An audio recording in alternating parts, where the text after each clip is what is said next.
Welcome to Bruce Hurwitz Presents Meet the Experts. I'm your host, Bruce Hurwitz of Hurwitz Strategic Staffing. You can find us on the web at hsstaffing.com. I hope you'll consider us for all your staffing, career counseling, and professional writing needs. Momentarily, I will be joined by Sabrina Osso. We will be discussing children's empowerment. Meet the Experts is sponsored by P&K CPAs. P&K is a full-service accounting firm. They provide accounting and consulting services to businesses ranging from startups to small and mid-cap companies to nonprofits, as well as high-net-worth individuals. Contact them today for a free consultation at info@pk-cpas.com or call them at 973-882-8810. They will be happy to be of service. Sabrina, welcome to the show. Thank you so much, Bruce. What a great thrill. The thrill is mine. Please take a moment or two and introduce yourself to our viewers.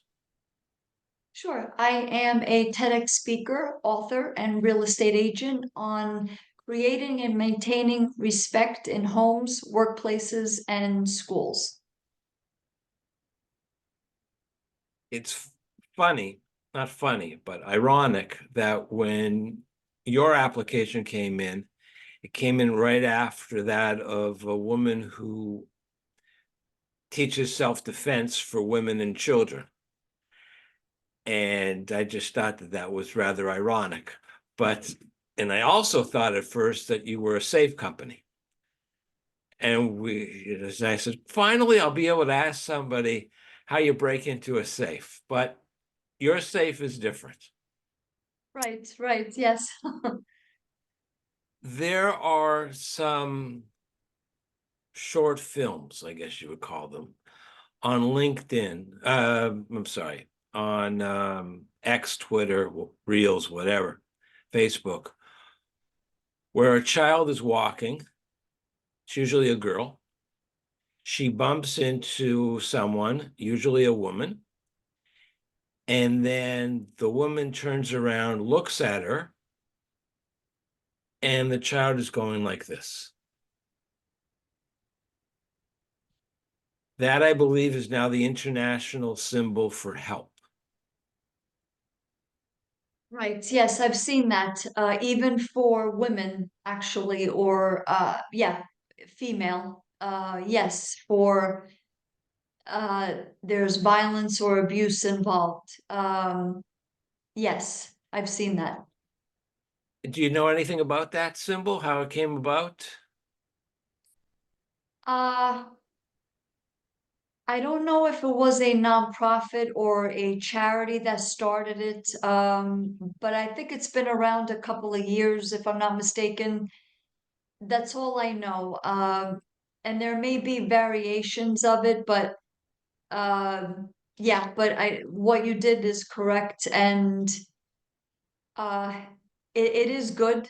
It's good. I think it's there's so many pieces to this gigantic puzzle, and we'll talk about this in the interview, but children suffer the most in these situations. So, and I don't know if enough children even know that that is available to them. That's I don't even know. Yeah, that's one of the reasons why I started with that, because hopefully parents will see this, children won't. But parents will see it and they'll educate their children appropriately. Now, when you say empowerment, in what context do children need to be empowered? In every way, shape, or form. Unfortunately, they are, and a lawyer told me this, they are the most disenfranchised human beings on the planet. Pets, we're making great strides with pets, with women, with um, gays, LGBTQ. If you're Black, brown, Asian, but children are the most underrepresented, without a voice, human beings on the planet. And, there's so many, we think that children are okay, but if just in this country alone, there are 15 million children that witness violence in their own homes each and every year. Those are just the ones in the US, just the ones that we know about. 5 children a day are killed in this country alone at the hands of an abusive parent usually under the watch of a so-called Child Protective Service agency. This is inexcusable, unacceptable, and we will see to it at Osso Safe that those numbers not only diminish, but that they don't even happen. It has to be prevented. And I was one of those children. My father beat my mother on a regular basis. My mother would beat me. So I know firsthand how horrible it is to live in that type of environment.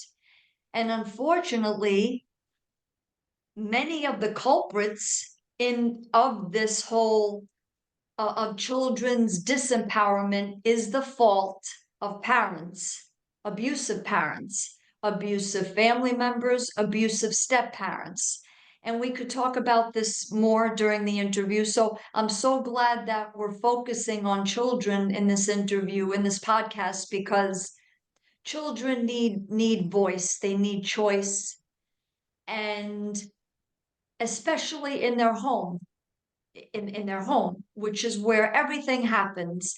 Everything stems from the home. So I know sometimes I go off on a tangent, so I hope I answer the question with the segue into the next phase of the podcast. Well, I never know what the next phase of the podcast is. As you know, I don't provide questions in advance, but the guests say something, I remember something from what I've read, and that gives me my next question. Are you acquainted, I don't mean this to sound like a test, but with how child abuse was originally dealt with in England and the United States? My knowledge, it started actually first with pets, if I'm not mistaken. Correct. Oh, wow, see? You're right. Pets were the focus, and then children became under that umbrella, which is shocking to me, which kind of it kind of proves my point of children are still disenfranchised. Well, We took care, or we're working on taking care of every other group, every other group of peoples, but children are everywhere, and children, male, female, everyone in between, we have to take care of them, and we will see to it that they are safe, that they are empowered, that they are respected. well, just to clarify what you were saying and to paint the full picture, in the UK, in the US, there were no laws to protect children. And there was something horrendous that occurred. And the prosecutors needed to find some way, some law, so that they could prosecute the culprits, the abusers. And what they used were the statutes that had created the Royal Society for Prevention of Cruelty to Animals, and in the US, the Society for the Prevention of Cruelty to Animals. And the judges went along with it. They also wanted to get these monsters off the streets and away from the children. So that was how they were prosecuted. And then the legislative authorities, whether it be state, federal, or in the case of the UK Parliament, passed the necessary laws to protect children. Now, today we have something which is rather strange. And you sort of alluded to it when you said male, female, and everything in between. We now have laws being passed that will either allow or prohibit a child to go through a most serious medical procedure that will impact them for the rest of their lives and cannot really be changed. How does your philosophy of wanting to empower children deal with the issue of if a child who's 7, 8, 9, 10 years old wants to become, quote unquote, the opposite gender to that which they were, to their real gender? Do you protect them by allowing it, or protect them by not allowing it? Very good question. And I don't want to be misunderstood. I am founder and CEO of a company fundamentally rooted in creating and maintaining respect. So I don't want to be misunderstood. I feel that it's kind of I want to say, I take the position of correct result, wrong reason. I don't feel that a child is developed enough at 7, 8, 9, 10, 11 years old, even where they want to change their gender. It's dangerous and it's kind of counterproductive. And I am amazed that the government, that our political leaders are helping this, are making this a voting tactic, when their brains are developing, they are finding out who they are. A kid could like football or fashion. They could want to dress up as a girl, quote unquote, a girl, or dress up as a boy, quote unquote. Experiment. Let them experiment. Let them like pink and like blue. Let them like the football and the baseball, and then let them like cheerleading, or well, I should say dance, or I don't want to say stereotypical, but typical gender likings. Let them experiment without judgment, without, oh, you can't wear that, you're going to get beat up. You can't do that, you're going to be bullied. Let them experiment. Let them get it out of their system.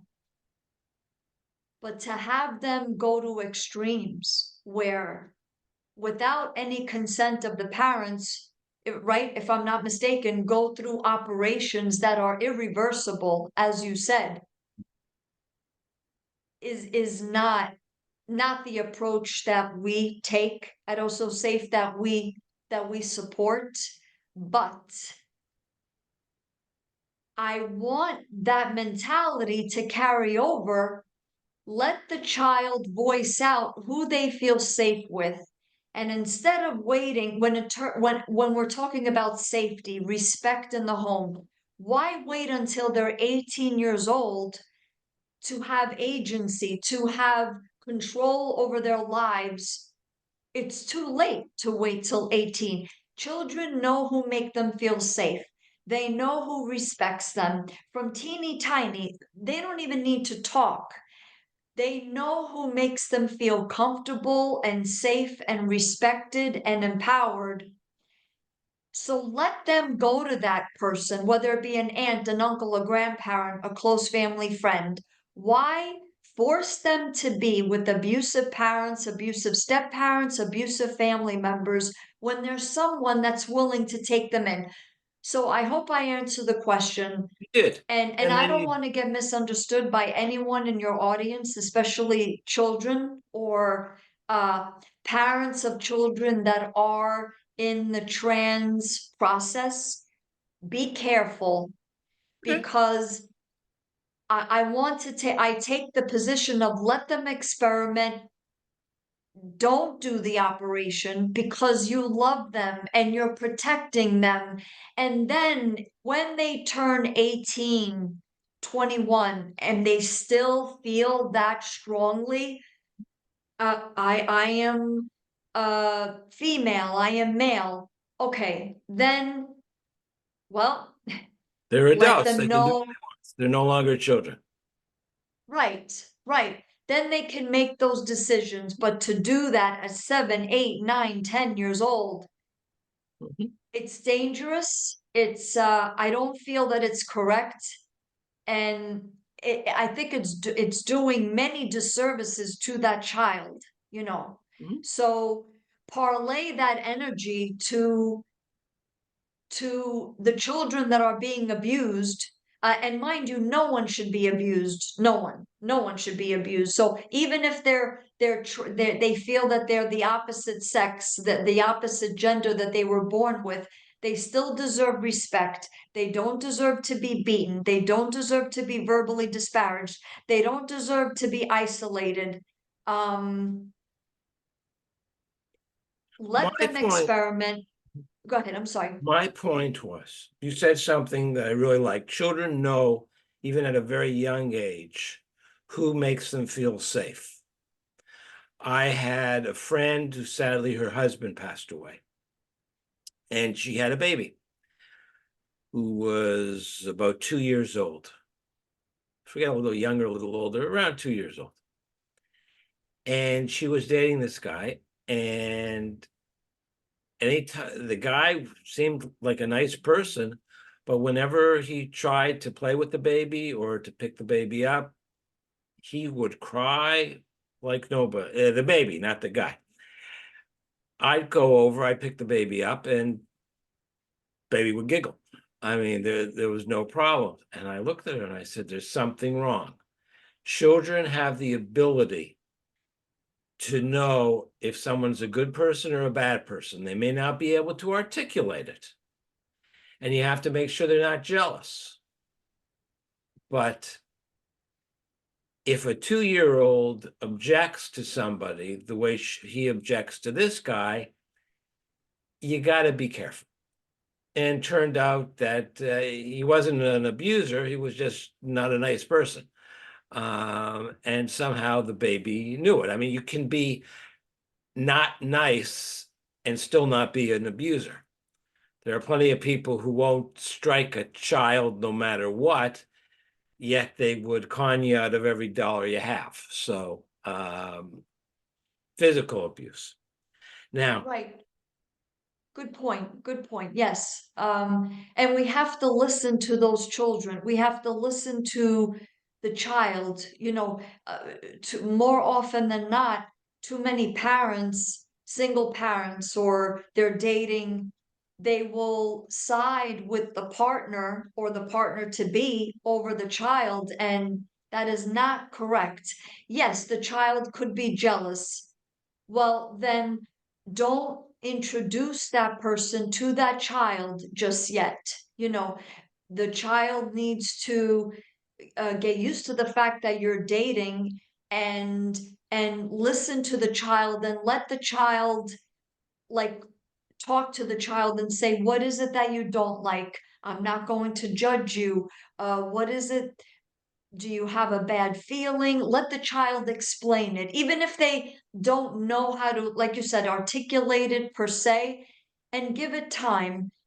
And there are people out there that are just not good with children. They're just, and they're not abusers, like you said. But if the child has any resistance, the child's feelings and opinions and their energy needs to take precedence over that person, at least in the beginning, for a while, but yeah, I'm sorry, go ahead. no, nothing to sorry about. There's I can think of a number of people who I know, nicest people you'd ever want to meet, but they're very uncomfortable around children. And when someone is uncomfortable around children, the children can sense it and they react accordingly. Now, what is missing from our, I guess I can say, legal constellation, from social services constellation, that we need that will better empower children, protect children, where they live, where they work, and where they play. I'm reading your the signboard. Right. In my personal and professional opinion, everything. The legal system, everything. I mean, from A to Z, Z to A. The laws, the courts, the judges, the child protective service agencies. I'm on the East Coast, and I believe you are as well. Correct. It's horrific.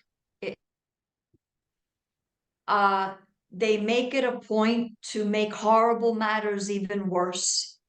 And the evidence is right there. The evidence is right there from medical examinations of beatings, of abuse, uh, to whichever parent is abusive, or in many cases, both parents are abusive.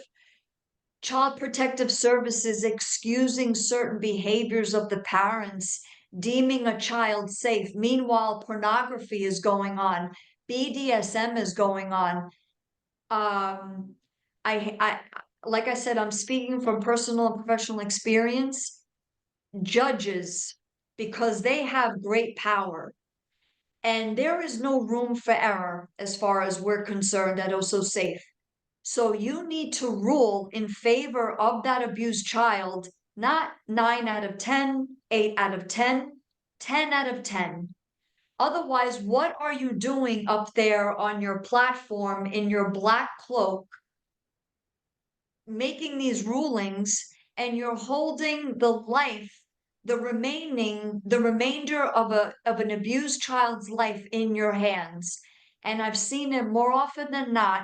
They rule where, well, the child needs to stay with the abusive parents, abusive step-parents, abusive family members, and this is all dismissed. Whatever certifications are submitted from abuse, verbal, physical, sexual abuse, a combination of all three, violence, abuse, chaos, dysfunction. Oh no, it's all deemed, it's dismissed. The child is safe.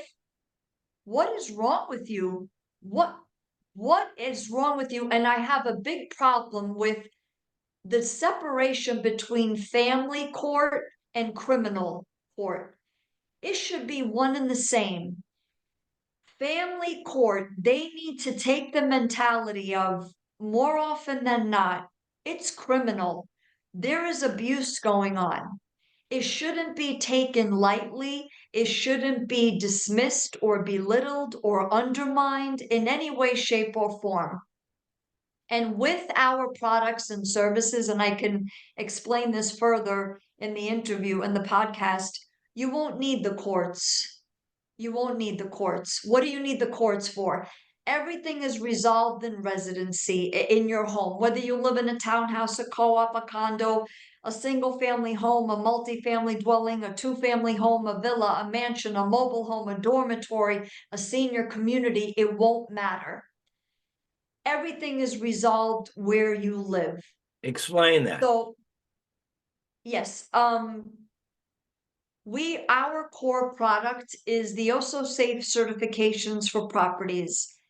And this entails, for the property owner, property manager, I should say that we want this to propagate over all types of residency, everything that I mentioned, but right now we are focusing on the landlord-tenant portion of the real estate industry because that's the path of least resistance. And we are saying, Mr. and Miss Landlord, get your property Osso Safe certified. Purchase the Osso Safe Home Sweet Home package. It consists of 4 components: the policy, the seminar, the app, and therapists assigned to the property. Just to give a brief synopsis, the policy basically states, I promise to provide you a safe space for you to live. You, in turn, as my resident, as my tenant, you promise to not act in any way, shape, or form abusively. Otherwise, you, the abuser only, gets immediately evicted from the premises, expelled. And we go into full knowledge that that would be the consequences. So there's no surprises. We also explain in the policy, your child in an Osso Safe certified property has voice. has choice. So we do not wait until your child is 18 years of age. We pay attention to the child, what they say, what they don't say, what their body language is around you, and we take note. It's not in the form of spying. It's not in the form of we're going to watch you every second. No. But we know at Osso Safe that abusive parents, abusive step parents can only keep their poker face, if you will, so long, only for so long. Sure enough, maybe it'll take a couple of months, a couple of weeks, a couple of days. Their abusive true colors will come out. We will get that child to safety immediately, whether it be an aunt, an uncle, a grandparent, a close family friend, whoever the child names. Now, so that's the policy. The second component is the seminar. Everybody gets educated, Bruce, on both adults and children alike, on facts, statistics, warning signs, definitions of abuse, the difference between abuse and discipline, what constitutes a good relationship, what are the warning signs of a bad relationship. So that way it's all laid out, and we give examples, we make it interactive, and we educate the adults and children together. Then we separate them, and then we bring them back together. And the children, a staple in an Osso Safe certified property is our children's book. And it's behind me. I don't know if you could see it, but the title is Home Safe Home for You and Me. And it explains very clearly the difference between respect and disrespect, abuse and non-abuse, and that they have voice, they have choice. Children, all ages, from teeny tiny all the way up through 18 years of age, high school. And we encourage them to say their Osso Safe Kids cheer. I want to live where I am Osso Safe, and I am Osso Safe with, and they get to fill in the blank. Now, we realize they could lie, and that's okay. We meet them where they're at, and we say that in the book. Even if you're too scared to say, that's okay. When you're ready, you'll say who that is. It could be an aunt, an uncle, a grandparent, a close family friend. So that's the seminar. The third component is the app, the Osso Safe app, which is being modified and improved upon right now. We hired a software company, according to my specifications, to detect violent-like movements, and it captures them in real time, issuing alerts. So let's say you own a 10-unit property. You get an alert. Wow, I just saw you beat the crap out of her in my unit 2, and you just beat the crap out of him in my unit 10. Well, this is grounds for eviction. You knew that this was going to happen. You are held to a higher regard, a higher standard in an Osso Safe certified property. You have to go, because I have to maintain property reputation. I have to protect the rest of my tenants. That's the app. How can The they fourth and see, final, how can they see that the person, to quote you, beat the crap out of somebody? it picks it up through But it video could be and through, so there's a video, so the tenants are being videoed in their own home. it only picks up violence. So it'll pick up a slap, a punch, a kick, a spit, anything violent, and it Well, if it can uses, pick up a spit, it'll pick up a sneeze. If it picks no, it matches your facial recognition, and it uses artificial intelligence. So if you have fear, that's what it will pick up. So if you're brushing your teeth, if you have a cold, it's not going to pick that up. It'll only pick up violent like And what's the movements. difference between slapping someone or punching, hitting them, and somebody falling down violently? As Well, in you mean, somebody's in the apartment, they don't see that there's water on the floor, oh yeah, no, and they go again, flying. they have found that your facial expressions will match the action. Okay, so So how do if they see to see the facial expressions, you have to be on camera 24 hours a day? it'll only pick up the violence. I can't go into too much detail without an NDA being signed, a non-disclosure Yeah, no, agreement, no, but yeah. suffice it to say, for the purpose of this interview, this podcast, it matches facial recognition and artificial intelligence to detect the violence, and it only picks up the violence. That's the app. That is the third component. Sure. We've gone even over the half hour, but it's an important subject. So I want to get one more question in. What choice does the child have? You were talking about children having choice within your system. What choice do children have? Right in the beginning of residency, before we even hand over the keys and the keys to the property owner, to the tenant or the property owner, before that, you need to be Osso Safe certified. So it is explained to all parents, this is what is expected, this is what will happen, and your children will have voice, they will have choice by way of just the sheer notion of the Osso Safe certification, the home sweet home package, and our logo gets placed outside of the property. So that way, any vehicle traffic or pedestrian traffic, they know, wow, I would rather raise my kids in an Osso Safe certified property versus one that isn't, because in case violence happens, in case abuse happens, they have the mechanisms and systems in place to diminish it and, more importantly, prevent it, because we are always maintaining, we are always keeping a practice of nonviolence, non-abuse. It's about positivity, empowerment, encouragement, freedom of choice, and respect, which makes the property safe. And just to segue, the fourth and final component, which is an Yes. important one, is therapists assigned to the property. So you are required to check in with your therapist once a month in case anything is happening, in case anything is looming, you don't know how to handle it.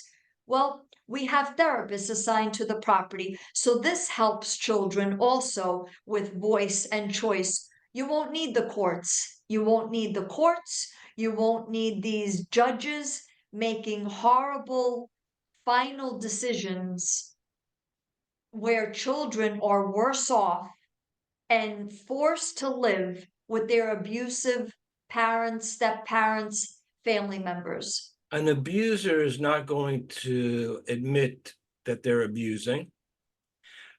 A victim is going to be probably too afraid to say anything. This is a blanket certification, whether you are going through abuse or not. It's a blanket. We combine education and technology to create and maintain respect in homes. So everybody, this is everybody, whether you're going through violence or not, you don't have to say anything. You don't have to say anything, because it's all part of the process of being Osso Safe certified. And you How don't do have you to live know here. if the child is telling the truth or if they're mad at their parent and they say, okay, you wouldn't let me go to the party, so I'm going to say that you're abusing me? I think that's abuse.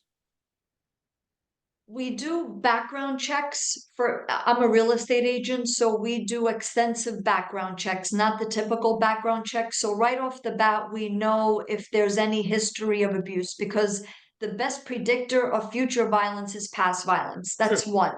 Number two, we do not, it's time. It's time. So if the child is afraid, is you know, when you have a safe, practicing, respectful tenant or resident versus one that isn't, you know, standing from the outside, provided that you're not an abuser yourself, you just know by their behavior, you know by their body language, you know by their interaction. And like I said, in an Osso Safe certified property, we don't just hand you the keys. Okay, sign here. Bye-bye. We'll see you in 30 days. Okay, did you pay your rent? Okay, bye-bye. So do you It goes own the further than that. apartments? Do you own I'm sorry. do you own the properties? No, this is No. something that Do- landlords can purchase or property owners can purchase Okay. for $125 per unit, regardless of how many people are in the unit. This is the price to get your property Osso Safe certified, a one-time fee, $125 per unit, and that gets you the whole package, I the understand. policy, the seminar, the app, and therapists assigned to the property. Okay, Sabrina, let me make us magically appear. And I want to thank you. Your work you're doing is obviously very important. And here is your contact information. Before I let you go, is there anything I didn't ask you that you wish I had asked you? And if I had asked you, what would you have said? How is pornography / BDSM a factor, a big driver of violence? And it is. So if we want to teach our boys and girls how to be respectful, we are not talking about erotica. Erotica is sexual freedom, but pornography, BDSM, the very acronym of BDSM stands for bondage, domination, sadism, and masochism. It needs to not be taken lightly. These people that do this, and for the most part, they are women, they're very dangerous, manipulative, dominating, and controlling, and they are in our neighborhoods, societies, communities. So we need to keep that in mind and protect our children. And in an Osso Safe certified property, this will not be allowed, and your children will be safe. We will Okay. see to that. Sabrina, thank you very much. You've provided a lot of information, important information. I'm sure our viewers, especially the parents, grandparents, will be especially appreciative. So I thank you. You. I'm Bruce Hurwitz. Thank you for watching. And as always, please stay focused on success.